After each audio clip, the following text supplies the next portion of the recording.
So, artificial intelligence is an umbrella term that incorporates various algorithms, including machine learning, deep learning, and natural language processing. Could you please give our listeners a brief tutorial on these different terms and comment on the more recent use of the term generative when it comes to AI and imaging? Yeah, so such a big topic. I think we could spend the whole podcast talking about this, but I'll try to do this briefly. I've seen these really great visual diagrams that, we can think of AI as a large, sort of all-encompassing circle. And AI is generally described as the ability of a machine to learn automatically and display intelligent human-like behavior. AI really relies on big data sets, though, to develop its function in a consistent fashion and to generate reliable results. So diving deeper then from AI as that large, all-encompassing circle, machine learning would then be a smaller or medium-sized circle, sort of inside of AI, where a machine automatically learns patterns that it sees in the data and uses those patterns to make different decisions about new data. So here the machine learns the mapping from an input to an output using math and statistics such that it's an explainable mapping from start to finish. And we can trace back and understand how the machine mapped that start to that finish. Back to our circles then, deep learning would then be a smaller circle, inside of machine learning that uses more complex algorithms intended to mimic the human brain. And these are typically called deep neural networks that map the input to the output. These networks are called neural because they're meant to mimic how neurons in the human brain signal each other. Deep learning combines math and stats as well, but with these complex neural networks to map the start to the finish. Compared to machine learning, deep learning especially requires really large data sets to learn accurate mappings of that start to finish. However, we don't always know what that mapping is and how the network generated that mapping. This is why deep learning is often called sort of a black box, where we can't actually see inside that box and how the machine learned the mapping. That's a common limitation of deep learning compared to machine learning. There is some novel work going into understanding how we can see in that black box, but we can perhaps save that topic for another day. Despite these limitations, though, deep learning plays a large role in most of our daily lives, I think now, and has been applied quite extensively in lung as well as other kinds of imaging. Either of machine learning or deep learning is not necessarily better than the other, but it really depends on the application and the data available to train the machine or the model.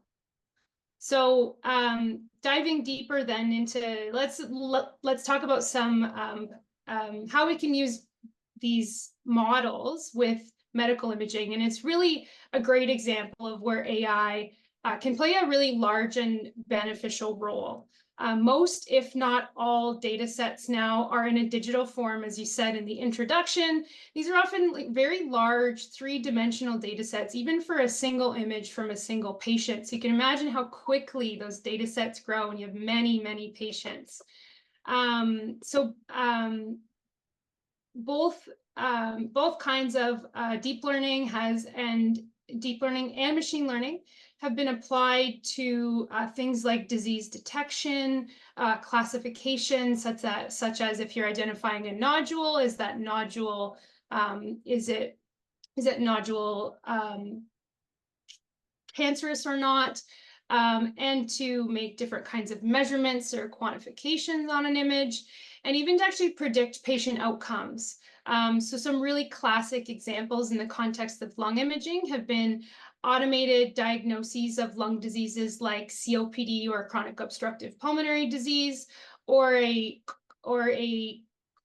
COVID infection from a chest X-ray or from a CT scan. Some other really good examples would be automatically detecting lung nodules and then predicting the prognosis of that lung nodule within a person. Now, to touch on your last concept about generative AI now. It might perhaps be, I think, the latest development and currently one of the most popular applications. Of these topics, the generative AI would be, now our smallest circle inside of deep learning. And it's, like the name implies, used to create new content, whether that be a text or an image or music or audio. I think we've seen lots of examples of this online now. But in the context of medical imaging of the chest, it's been applied in the same context as mentioned before for identifying different things on a lung image and doing this automatically, but goes one step further and can be used to generate a radiology like text report from an image, or actually even to generate a 3D CT image from a single 2D chest x-ray. We certainly covered a big topic very efficiently, I believe.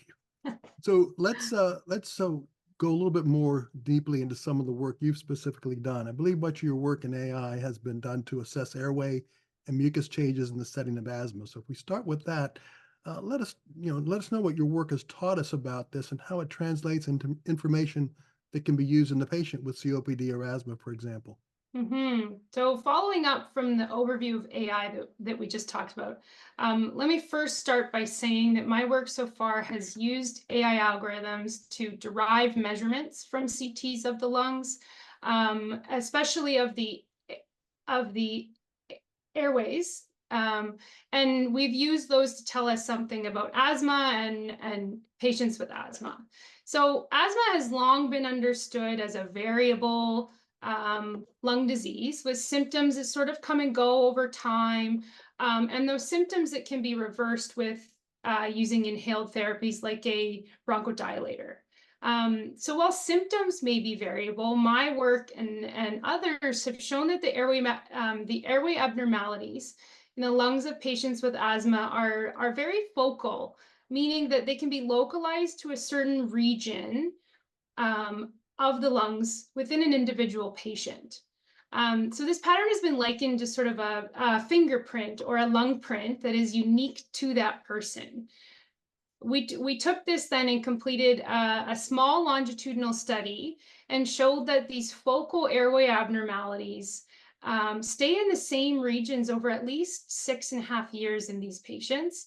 And when they do worsen, they do so specifically from and within those areas that were abnormal at their first baseline visit.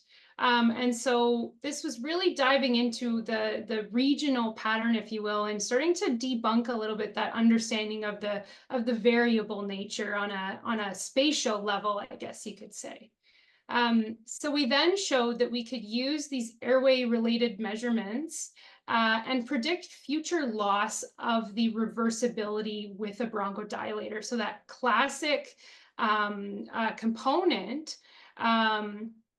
And so this is where the connection to COPD comes in then. COPD is often defined as a fixed airflow obstruction that does not reverse with bronchodilators.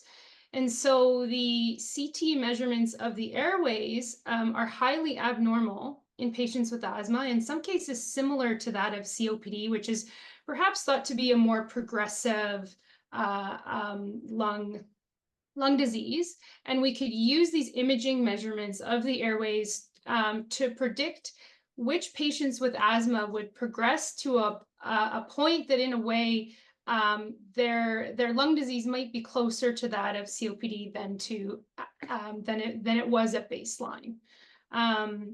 Going one step further than identifying these sort of observational features, if you will, about patients with asthma, I've collaborated on other work showing that these airway measurements and additional measurements of mucus plugging within the airways respond to different asthma treatments. And this really shows how quantitative imaging can be powerful new tools to understand treatment response and powerful new measurements that we can make in the context of clinical trials now for these novel therapies.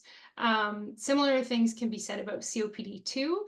There's been a lot of great work from some others in the field lately showing how patients with COPD who have more mucus plugs have a greater risk of mortality. So in a way, these mucus plugs,